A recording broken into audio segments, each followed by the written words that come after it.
Hey guys, Chris here from Cohesive Friendship Unit. I am here with Brian. What's going on?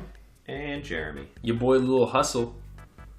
And we're going to be talking about a dockless Switch and what it could possibly mean. But first, real quick, throw us down a comment if you have anything to continue this discussion with. Throw us a like if you like the video. And if you love us, sub us.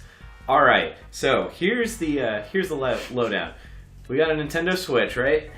It's coming out for $250. Does not include a dock. Does not include an HDMI cable. Does not include a charger. Does not include a Joy-Con grip. Does not include a Switch. Does not include a Switch. Does not include Does Nintendo not include Labo. Joy-Con. No, it's just this. The Labo comes with it, dude. Yeah, it does. Oh, it does The come Labo with is the the Labo. box. In the Yeah. Labo. No, it's the Switch unit, and it's the Switch unit with Joy-Con straps, and that's it. Not even a charger. $249 roughly, only in Japan. And this is kind of Nintendo saying that this is a household secondary unit. They're kind of shifting their marketing from having like a console type of advertisement where you get one console for your house to like a handheld where like everybody has a Game Boy or everybody has a DS in the house. So what do we think about this? I think there's a lot to unpack. I don't know. Like I think I said from day one that it was a gaming tablet. Did I not? Like the first time we mentioned the Switch, I was like, it's a gaming tablet. Yeah. That's got the Nintendo kind of spin on it, but it's a gaming tablet, and you're not going to sell that as, you're not going to do well selling that as something that you're meant to connect to your TV. The value of that is not that you can plug it into a TV and play games on it. The value is that you can take it with you and play games on it, and the screen's big enough to actually see what you're doing. Yeah, and I think everybody sees it as like super overpowered handheld. Yeah. But like super weak console. Yeah, and it's, I don't, like, the console market is not really, it ain't what she ain't what she used to be, put it that way. So I don't know, I think this is probably a good move for them. I think it makes a lot of sense. And like the peripherals that you were talking about, HDMI cables, and it charges over USB-C, Yeah. right? So that's stuff you can you either have or you can buy super cheap that Nintendo doesn't have to source and factor into the price and all that stuff. So I think it makes sense. I think it's a good idea. I think that they were right to market it for Japan. I don't think that this would work in the US because I think it conflicts with the advertising they've already done. Because I agree with you, Brian, that it really is just a portable, it's a handheld. It's not a crossover. It's a handheld that you can watch on your TV if you're so inclined. Well, it upscales, but like it upscales. Yeah, it's sure. Like, kind of. And so, but their advertising in the US has all been like, oh, Nintendo Switch, it's a crossover. But they've been like insinuating throughout that like it's a console that you can take with you, which is very different from saying your new favorite handheld device. You know what I mean? That has an HDMI hookup. That has an HDMI hookup. So I think that was their main sell point in the first place, and now I think it'll be difficult. I think that will conflict. A dockless Switch will conflict with the brand that they've already established with U.S. consumers. But I could be super wrong about that. They have no reason not to. Like there's no. It doesn't. Oh yeah, it doesn't cost them videos. It doesn't.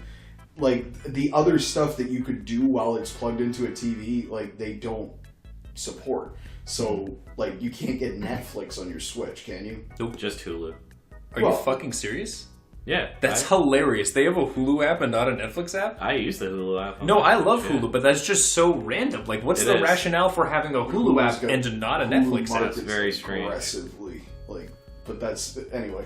But, like, they're not as tied, you buy like an Xbox or you buy like a PlayStation, and they're kind of trying to sell you a home entertainment system almost. Like, yeah, it's not a console that you can take. The reason you buy it is to play games on it, but they're trying to convince you that the reason you're buying it is because you can play games on it, etc., etc., etc.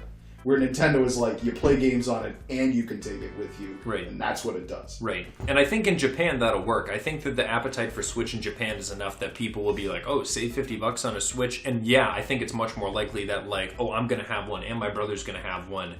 And we're going to treat it as more like, you know, we play them on the go. If one of us wants to use the dock, then we can share the dock or whatever. But I think that, I just think in the US, they've sold it as a home console you can take with you. And so now I think when they say to people like, oh, but this one doesn't have the home console component, that loses a lot of the appeal. I don't think... And people can go back and check the tape. When this shit was announced, Chris was all excited about it being like a home, or being a console that you can take with you.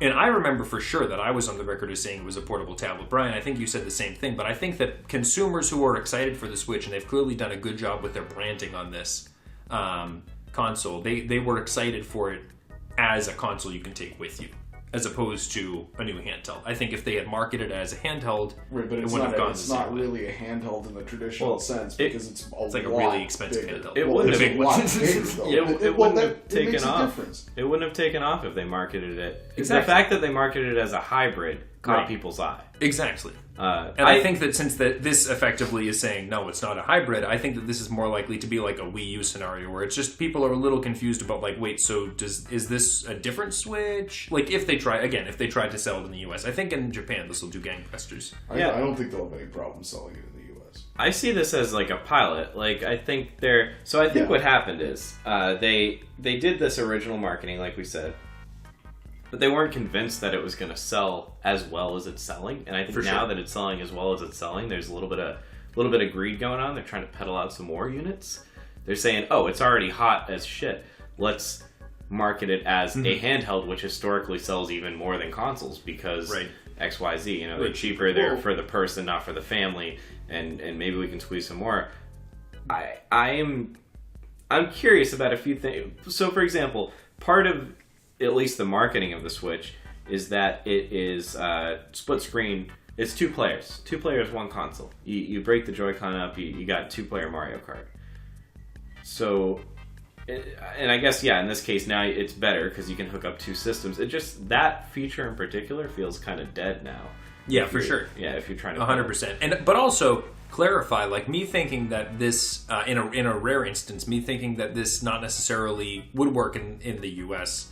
I don't think this is a bad business move because this doesn't cost them anything. Well, it probably increases their ability to ship Switches because they're no longer dependent on whoever's putting the chip supply. Yeah, exactly. I think this probably increases their profit margins, and the manufacture process is the same. And if it does work, no USB-C to source. Yeah, it's only $50 cheaper, and just those. Yeah, so I think that it's, from a business perspective, not a bad idea. I'm just not convinced that it'll work. And that's the other thing. It's also way more, I'm assuming, way more profitable for them. That dock, so cheap HDMI cable is nothing. USB-C actually does cost a little bit. But not a lot in the grand scheme. But not a lot. The dock, they're selling for a lot of money. Right now, they started selling the dock at $90. And they've since dropped it down to $60. But let's say you go out. Yeah, but that's a loss. The dock. It's just a piece of plastic. Yeah, but you don't. It's just a USB-C hookup. Yeah, no. It upscales though. No, it doesn't upscale at all. All it does is allow the Switch to. I thought there was a chip in the dock. No, there's no chip in the dock. The Switch overclocks when it's docked. So it's just a piece of plastic shit. Yeah, it's a piece of plastic shit. So let's say with a couple that scratches the Switch every time. Let's say you go to the store and you buy this Dockless Switch. Yeah, so you spend your $250, and then maybe 6 months later you decide, hey, maybe now I want the dock. You just spent another $60. You've already spent more than the cost of a regular Switch that comes with everything. You know what I'm saying? Right, and they're getting you the second time. Yeah. Yeah. So as I said, potentially a decent business decision. I'm just worried that the marketing will be confusing. It'll work in the U.S. I don't think people are confused about what the Switch is at all. I don't think people use them that much with the docks. I agree. People don't use them that much with the docks, but I think people, when there was the initial craze and the hype around the brand, was like, oh, hybrid. Yeah, but then people figured out what it is. Like when it was still when you launch something like that is not really conforming to. You kind of have to wait to see what the market defines it as. Like, you can define it all you want, but if the market sees it as something else, that's what the market sees. I think people bought it thinking it was a hybrid. They just happened to not use it that way. You know what I mean? But I mean, realistically, going into it, you would say, yeah, I'm not gonna I'm probably just gonna use it on handheld. Maybe. So again, I don't. This isn't like a big deal. So Nintendo actually did like an unofficial poll on this not too long ago, and again, this isn't captured data, and this is people who decide to participate in a Nintendo poll, which is not everyone who buys a Switch. But here we go. 51% of players use docked or undocked between 50 and 80%, favoring either direction. So like 50% of people use it down the middle, like they use both modes. 31% use undocked 80% or more of the time. So 31, 1 out of every 3 Switch owners prefer to be undocked. And 18%, so 1 out of every 5, prefer to be docked 80% of the time. So more people are definitely docked, but not by a whole lot. It's about 51% choose to be docked or undocked evenly. My kind of other assumption is that if they chose to sell it in the US, they wouldn't really do marketing for this like different configuration. They'd just sell it as like the Switch. Switch entry mode or whatever. Oh, yeah, whatever they would sell it as. And my only thinking is like people would go in the store and they'd see that and then see the regular Switch. I think the regular Switch will become like a deluxe package. Like they'll move that up and this will become the new base. That's very possible. So that to me begs like and I've been saying this like literally since they announced the Switch. Is the Switch ultimately replacing the 3DS and becoming Nintendo's dedicated handheld? Yes. Well, they've said no. Yeah. Well, not they've said no to replacing the 3DS, but beyond replacing the 3DS or discontinuing that product line and just saying this does both of those. Like, will we see another Nintendo home console, and the Switch will gradually become the dedicated handheld? No, I don't think. I think that the Switch is kind of what they're going forward with, and it's gonna turn into. So Switch handheld doesn't really work. Like, it's not really a handheld in the sense that a Game Boy was a handheld that you could hold in one of your hands. But yeah, a portable gaming thing. I think that the home console market is going to be non-existent within 5 or 6 years. So, I mean, unless this big splash is made with VR stuff, but I think that you're going to see new players in that, and I don't think that it's going to be necessarily a quote-unquote home console. I think that I don't know that I could say that Nintendo's seen the writing on the wall, but they're certainly positioned well with what they have. But I think that potentially, yeah, this could be the last quote-unquote TV console from Nintendo. Well, I mean, I think they'll keep at least the hybrid nature. Yeah, they'll keep the hybrid nature, but there won't be something that'll be exclusively TV ever. Yeah. What do you think? I kind of feel I kind of feel the opposite. I think it's really hard right now to predict what the future of gaming is likely to be, either home console or handheld, because in terms of handhelds, with everyone having now smartphones, I think the potential for handheld gaming in that sense is pretty significant. And if Nintendo, after the Switch, I'm not sure exactly how they would choose necessarily to compete with that. Do you continue to try and go down the middle road with the Switch and have pretty expensive, pretty powerful, but pretty large handhelds? Will that continue to be appealing to people in the medium term? I don't know. Will people move away from home consoles towards PCs? I'm not sure. So it's really just hard to say.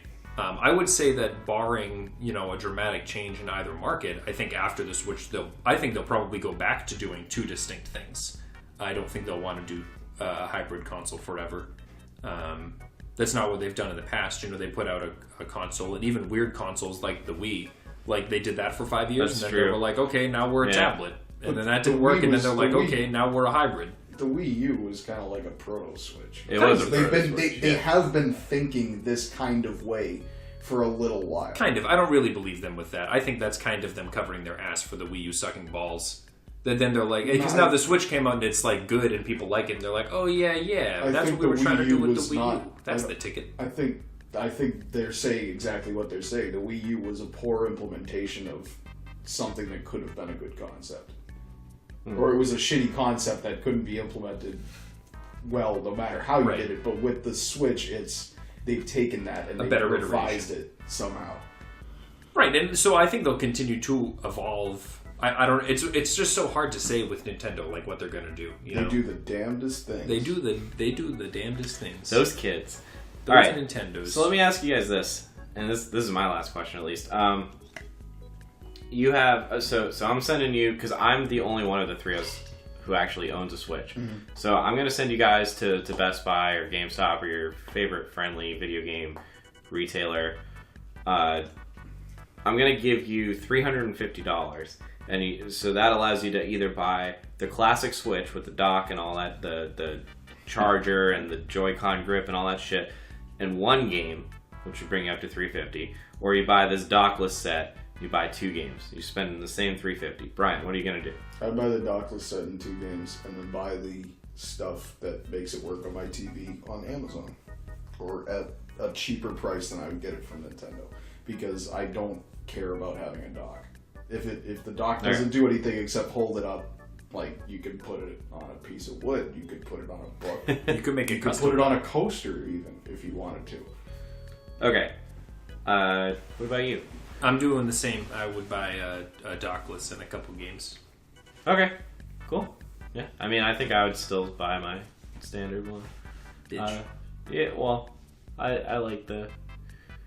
There have been issues with third-party docks. Maybe if there wasn't some bad press around the third-party docks, I'd have a different thought. But you don't need a dock, do you? You could just use an HDMI cable. No, you need a USB-C that can split to an HDMI, which are pretty non-existent. Oh, well, that so, kind of so is the dock necessary? No, or is it not no. You could buy you could buy a third-party dock, but they don't work. No, well, okay, they've recently. This is important information. Okay, well, we can pretend that we're gonna have to reshoot the whole video. Jeez, no. So recently, third-party docks have been bricking switches due to a firmware issue. Then no, I'm not gonna buy something that might sink my whole $300. I would buy the regular one. You need to have a USB-C that can pull an HDMI signal out over the USB as well as charge it. Yeah, that's what USB-C is for, though. Right. So if you just got a regular USB-C cable and plugged it into the wall and plugged it into your Switch, would it charge? Yeah. And that's what I do. The HDMI is also over USB-C. It's over the same cable. So you could just get something to make that work with your TV. Or just plug the thing into your freaking TV. You could try, yeah. Yeah, but like you could make it work without the dock. Yeah. Without buying a third-party dock. Be hard, but probably it'd be tricky. It'd be a challenge, but you could do it. Yeah, I like a challenge. Brian likes a challenge. I like a challenge. You like a challenge, or you could just not buy the dock and you wouldn't be able to use it on the TV. Yeah, you could buy some bitchin' sounds for your car instead of a Switch. No. But you could have a Switch, but just if you bought the dockless one, you could charge it with just a regular charger. Yeah, and just not be able to use it with the TV. Yeah. Fuck. My computer's plugged into my TV anyway, so I can't do anything about that. So I'm staying. I flipped. Now I'm getting the deluxe. But think about it. You would only have one game to taste. If you went the other way, you could verify that both of them taste bad. So when you used my Switch, I tried both. I didn't like the handheld. Okay. Because I find holding the Switch with the stupid fucking Joy-Cons really uncomfortable. Yeah, you could take them off. Because it weighs a lot and the Joy-Cons are shaped like really poorly.